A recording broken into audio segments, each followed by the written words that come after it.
today we will read chapter 5, Women Change the World.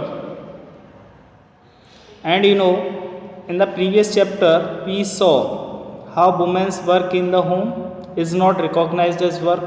We also read how doing household work and taking care of family members is a full-time job, and there are no specific hours at which it begins or ends. In this chapter, we will look at work outside the home and understand how some occupations are seen to be more suitable for men than for women. We will also learn about how women struggle for equality. Getting an education was and still is one way in which new opportunities were created for women. This chapter will also briefly trace the different types of efforts made by the women's movement to challenge discrimination in more recent years. जैसा आप जानते हैं students, पिछले अध्याय में हमने देखा कि महिलाएं जो है वो घर में कार्य करती हैं, लेकिन उनके काम को रिकॉग्नाइज नहीं किया जाता है। और हमने ये भी पढ़ा था कि वो जो हाउस होल्ड वर्क करती हैं, जो घर के अंदर जो भी कार्य करती हैं, अपने जैसे फैमिली की देखभाल करती हैं, तो उनका वो एक फुल टाइम जॉब होता है और उसके कोई स्पेसिफिक आवर्स नहीं होते हैं जब वो भी कार्य की शुरुआत करती हैं एंड करती हैं। लेकिन इस अध्याय में हम ये भी देखेंगे कि अगर जो महिलाएं घर के बाहर कार्य करती हैं, और हम ये भी समझने का प्रयास करेंगे कि उनका जो ऑक्यूपेशंस है, उनके जो व्यवसाय है, जब देखा जाता है तो वो मैन से ज़्यादा सूटेबल होता है ना। मैन का जो व्यवसाय होता है वो ज़्यादा सूटेबल होता है as compare to the women. हम ये भी पढ़ेंगे कि महिलाएं जो है वो समानता के लिए कैसे संघर्ष करती हैं और वो कैसे एजुकेशन प्राप्त करती हैं। ठीक है, एक तरीका ये भी है कि जब कोई नई अपॉर्चुनिटी महिलाओं के लिए क्रिएट की जाती है, तो इस अध्याय में हम उसको ब्रीफली ये ट्रेस भी करेंगे कि अलग अलग प्रकार के जो एफर्ट्स किए गए जिससे महिलाओं के आंदोलन को एक चैलेंज के रूप में देखा गया, और हाल ही के वर्षों में महिलाओं ने जो भेदभाव को फेस किया है, क्योंकि हम ऐसे समाज में रहते हैं, एक ऐसी सोसाइटी में रहते हैं जहां महिलाओं का दर्जा जो है वो निम्न माना जाता है as compare to the man, क्योंकि पुरुषों को हमारे समाज में श्रेष्ठ माना जाता है और हमारे समाज को पुरुष प्रधान समाज भी कहा जाता है। यहाँ पर कुछ कैटेगरीज दी गई हैं, इनको आप पढ़ लेंगे। टीचर है, फार्मर है, फैक्ट्री वर्कर है, नर्स है, साइंटिस्ट है, पायलट है, ये कुछ जो है कैटेगरी हैं। तो इसमें मेल इमेज, फीमेल इमेज आप लगा सकते हैं। See what images your class drew by filling in the table below. Add up the number and male and female images separately for each occupation. जैसे टीचर होता है तो उसमें कौन सा इमेज आप लगाएंगे, फार्मर में, फैक्ट्री वर्कर में, नर्स में, साइंटिस्ट में और पायलट में। यहाँ कुछ क्वेश्चंस भी दे रखे हैं, इनको आप सॉल्व करेंगे। ठीक है, ये यहाँ पर एक चित्र आप देख रहे हैं, एक फिगर देख रहे हैं कि 83.6% of working women in India are engaged in agricultural work. करीब 83.6% जो वुमेन्स होती हैं भारत में, वो एग्रीकल्चर वर्क में इंगेज रहती हैं। Their work includes planting, weeding, harvesting and threshing. Yet when we think of a farmer we only think of a man. जब भी हम किसान के बारे में सोचते हैं तो हमारे दिमाग में एक इमेज जो क्रिएट होती है वो किसकी क्रिएट होती है, एक पुरुष की इमेज क्रिएट होती है। जबकि करीब 83.6% जो महिलाएं हैं वो भारत के एग्रीकल्चर फील्ड में इंगेज रहती हैं, चाहे वो प्लांटिंग का कार्य हो, चाहे वो वीडिंग का कार्य हो, चाहे हार्वेस्टिंग का कार्य हो, चाहे थ्रेशिंग का कार्य हो। तो ये यहाँ पर जो है एक सोर्स दिया गया है, ये 2004 and 5 का। रोजी ma'am class has 30 children. She did the same exercise in her class and here is the result. रोजी जो मैम है उसकी क्लास में 30 बच्चे हैं, ठीक है, और उसने जो है एक ही सेम एक्सरसाइज अपनी क्लास में दी है और यहाँ पर उसका रिजल्ट जो है उसको रिप्रेजेंट किया गया है। तो टीचर्स में 5 मेल्स हो गई, 25 फीमेल हो गई, फार्मर्स में ओवरऑल 30 हो गया, फैक्ट्री वर्कर्स में, नर्स में, ठीक है, नर्स में मोस्टली कौन होते हैं, फीमेल्स होते हैं, साइंटिस्ट में लगभग मेल इमेज ज़्यादा होती हैं, पायलट्स में भी मेल ज़्यादा होते हैं। तो ये कैटेगरी जो हम ऊपर पढ़ रहे थे उसको आप इस प्रकार से फिल कर सकते हैं। Fewer opportunities and rigid expectations. कुछ उनको अवसर भी होते हैं, कुछ रिजिड उनकी जो है एक्सपेक्टेशंस होती हैं, है ना। एक दृढ़ जैसे बोलते हैं ना, रिजिड उनकी जो उम्मीदें भी होती हैं, a lot of the children in Rosie ma'am's class drew women as nurses and men as army officers. The reason they did this is because they feel that outside the home too, women are good at only certain jobs. For example, many people believe that women make better nurses because they are more patient and gentle.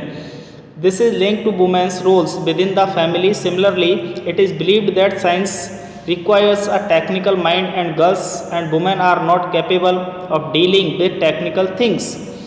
तो कुछ जैसे हम opportunities या अवसर्स की बात करते हैं, तो रोजी मैम की जो क्लास है उसमें अधिकतर जो बच्चे हैं है ना, उनको वुमेंस को नर्सेस के रूप में दिखाया गया है, मेंस को आर्मी ऑफिसर्स के रूप में दिखाया गया है।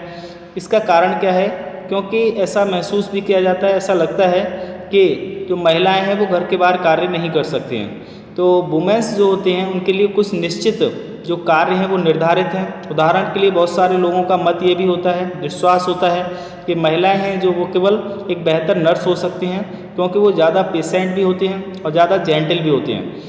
और अगर हम इसको महिलाओं की भूमिका से जोड़ते हैं तो फैमिली में सिमिलरली उसी तरह ऐसा भी माना जाता है कि जैसे साइंस है, विज्ञान है, तो विज्ञान में जो है ज़्यादा टेक्निकल माइंड की आवश्यकता होती है, तो गर्ल्स और या महिलाएं जो होती हैं, जो लड़कियां होती हैं या महिलाएं होती हैं, वो टेक्निकल थिंग्स के साथ डीलिंग करने में कैपेबल नहीं होती हैं। Because so many people believe in these stereotypes, many girls do not get the same support that boys do to study and train to become doctors and engineers. In most families, once girls finish school, they are encouraged by their families to see marriage as their main aim in life.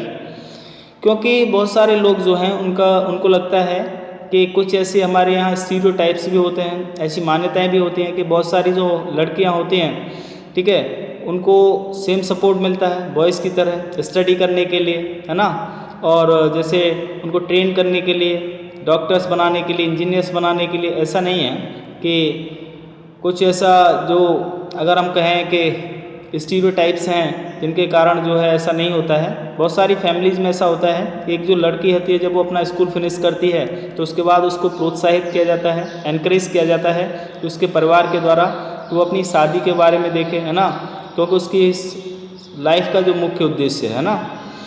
तो एक breaking stereotypes है, ये myth जैसे हम बोलते हैं, उसको तोड़ने वाली एक कहानी है और वो है इंजन ड्राइवर की, है ना। मोस्टली इंजन ड्राइवर्स जो होते हैं वो पुरुष होते हैं, लेकिन 27 साल की लक्ष्मी लाकड़ा जो कि पुअर ट्राइबल फैमिली से बिलोंग करती थी, झारखंड से, तो उन्होंने इन चीज़ों को बदलने की शुरुआत की।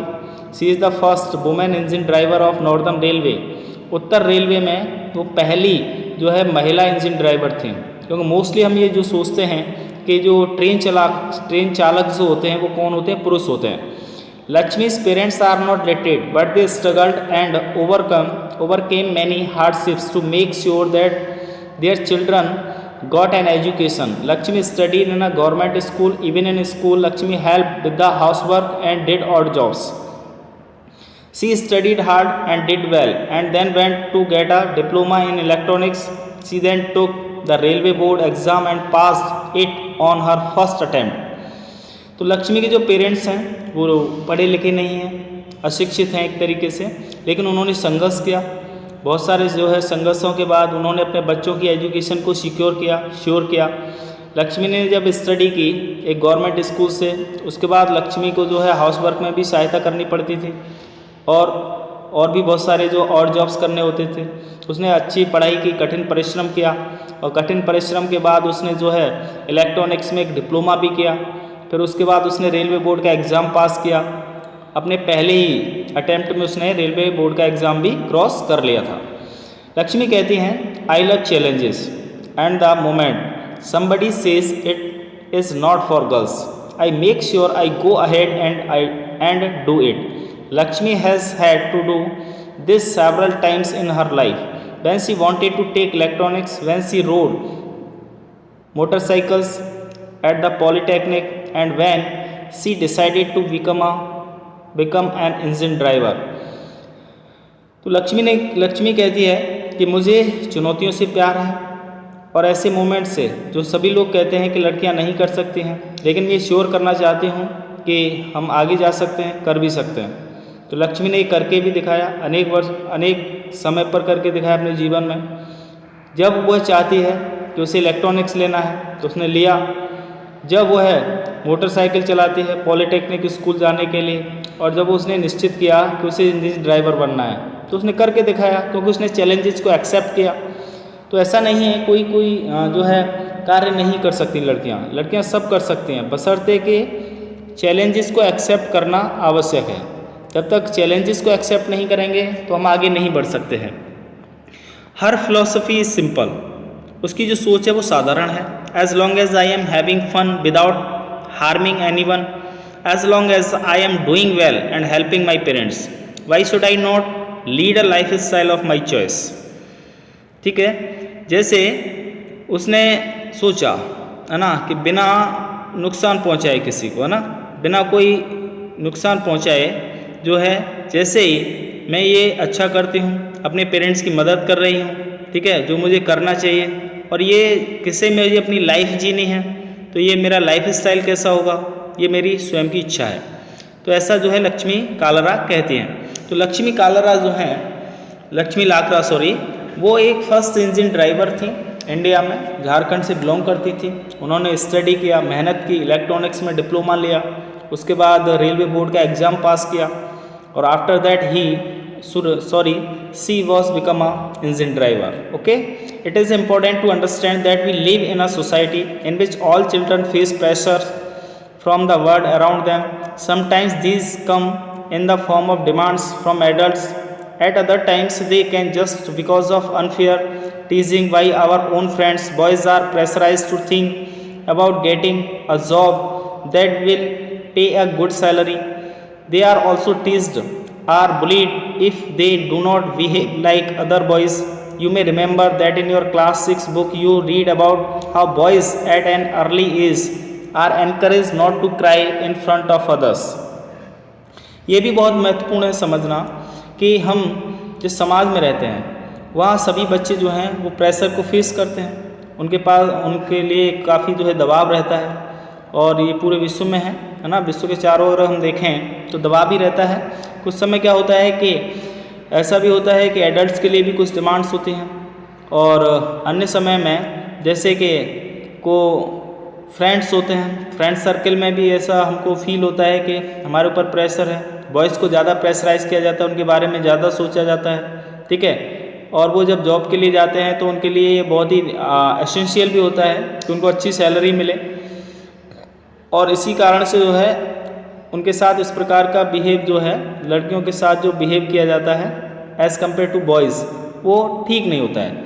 तो हमें ये भी याद रखना है कि हम क्लास 6 में जो बुक में एक अध्याय का अध्ययन किए बॉयज़ के बारे में, तो अर्ली एज में उनको प्रोत्साहित किया जाता है कि उन्हें किसी दूसरों के सामने नहीं रोना है, हाथ नहीं फैलाना है। तो मोस्टली जो बॉयज़ होते हैं, या अगर हम मैन का कंपैरिजन करते हैं वुमेंस के साथ या गर्ल्स के साथ, तो हम ये पाते हैं कि आज भी हमारा जो समाज है उसमें बॉयज़ को श्रेष्ठ माना गया है, जबकि अगर आप देखें एक छोटी जॉब से लेकर के प्रेसिडेंट तक मोस्टली महिलाएं जो है वो वहाँ तक पहुँच चुके हैं। तो महिलाओं का एम्पावरमेंट हुआ है, वुमेन एम्पावरमेंट हुआ है, और हमारे समाज में महिलाओं ने जो है काफ़ी परिवर्तन भी लाए हैं।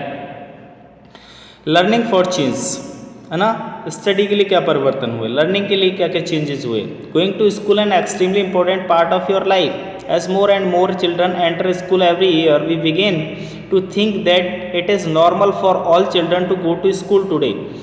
It is difficult for us to imagine that school and learning could be seen as out of bounds or not appropriate for some children, but in the past, the skill of reading and writing was known to only a few. Most children learned the work their families or elders did. For girls, the situation was worse in communities that taught sons to read and write. Daughters were not allowed to learn the alphabet even in families where skills like pottery, weaving and craft were taught. The contribution of daughters and women was only seen as supportive. For example, in the pottery trade, women collected the mud and prepared the earth for the pots. But since they did not operate the wheel, they were not seen as potters. तो study के लिए जो भी परिवर्तन हुए जब हम school जाते हैं तो वो हमारी लाइफ का सबसे एक महत्वपूर्ण हिस्सा होता है। जैसे बहुत सारे जो चिल्ड्रंस होते हैं जब स्कूल में प्रवेश करते हैं प्रत्येक वर्ष, तो हम जब उसके बारे में सोचना प्रारंभ करते हैं या शुरू करते हैं तो नॉर्मली क्या होता है कि जो सभी चिल्ड्रन जो स्कूल जाते हैं, आज ये काफ़ी डिफ़िकल्ट है ये इमेजिन करना कि स्कूल और लर्निंग जो है ना, उसको जो है देखा जा सकता था, आउट ऑफ बाउंड्स देखा जा सकता था। ये काफ़ी अप्रोप्रिएट भी नहीं होता है कि कुछ जो चिल्ड्रंस हैं वही स्कूल जाते हैं। लेकिन जब हम पास में देखते हैं तो स्किल ऑफ रीडिंग रहा या राइटिंग रहा, उसको कुछ लोगों ने उसका इस्तेमाल किया, है ना। कुछ ही लोग उस समय स्टडी किया करते थे, कुछ ही लोग जो है पढ़ाई लिखाई किया करते थे। बहुत सारे चिल्ड्रंस जो है वो फैमिलीज़ के लिए कार्य करते थे, अपने बड़ों के लिए कार्य किया करते थे। जो गर्ल्स होती थी उनकी सिचुएशंस और ज़्यादा ख़राब थी, कम्युनिटीज़ में उनको जो है पढ़ाया नहीं जाता था, जबकि जो पुत्र होते थे जो उनको पढ़ाया लिखाया जाता था। जो डॉटर्स होती थी उनको पढ़ने के लिए अलाउ नहीं किया जाता था, यहाँ तक कि उनको अल्फ़ाबेट भी नहीं सिखाया जाता था।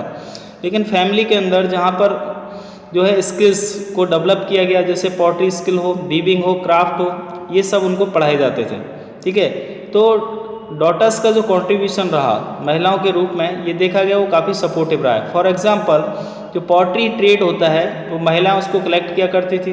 मड कलेक्ट करना है ना, अर्थ से, है ना, प्रिपेयर करना है, पॉट्स तैयार करने हैं। लेकिन जो है ये भी नहीं हुआ कि वो व्हील को ऑपरेट कर सकती थी। जैसे चाक होता है, इसलिए क्या होता था कि जो व्हील होता था, जो चाक होता था, उसको पुरुष ही ऑपरेट करते थे, है ना, और पॉटर्स के रूप में उनको नहीं देखा जाता था महिलाओं को। In the 13th century many new ideas about education and learning emerged. Schools became more common and communities that had never learned reading and writing started sending their children to school, but there was a lot of opposition to educating girls even then.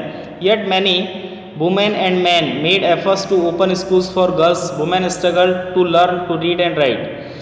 19वीं शताब्दी में बहुत सारे new ideas, जो नए विचार आए education के बारे में, लर्निंग के बारे में, जो एमर्ज हुए और स्कूल्स जो है वो कॉमन बनाए गए कम्युनिटीज़ के अंदर, बॉयज़ और गर्ल्स के लिए। ठीक है, लेकिन वहाँ पढ़ने के लिए लड़कियों को नहीं भेजा जाता था, क्योंकि बॉयज़ को ज़्यादातर जो है स्कूल्स में भेजा जाता था। लेकिन क्योंकि उनके जो विरोधी थे वो बहुत अधिक थे, क्योंकि लड़कियों को एजुकेट करना, उनको लगता था कि लड़कियों को एजुकेशन की नीड नहीं है। ठीक है, तो बहुत सारी जो महिलाएं थीं उन्होंने जो है प्रयास किए, एफर्ट्स किए कि गर्ल्स के लिए एजुकेशन के लिए स्कूल खोले जाएं। उन्होंने संघर्ष भी किया कि लड़कियां जो हैं पढ़ें लिखें आगे बढ़ें, जिससे कि वुमेन एम्पावरमेंट हो। ऐसी ही एक कहानी है रमाबाई की। रमाबाई के बारे में बताएंगे। रमाबाई जो है 1858 में इनका जन्म हुआ था, 1922 में डेथ हुई। ये जो आप फिगर देख रहे हैं विद हर डॉटर, अपनी पुत्री के साथ हैं, and champion the cause of women education, है ना। ये महिलाओं की शिक्षा के बारे में इन्होंने बहुत सारा कार्य किया है, जिसके कारण ये काफ़ी फेमस हुई। And she was a great scholar. Okay, तो इसको एक बार आप स्टडी कर लेंगे इनकी लाइफ के बारे में। और उनका मिशन जो रहा वो यही रहा कि लड़कियों को शिक्षा देना है। ठीक है, बाकी आगे की जो है हम अगले सेक्शन में कंप्लीट करेंगे। ठीक है।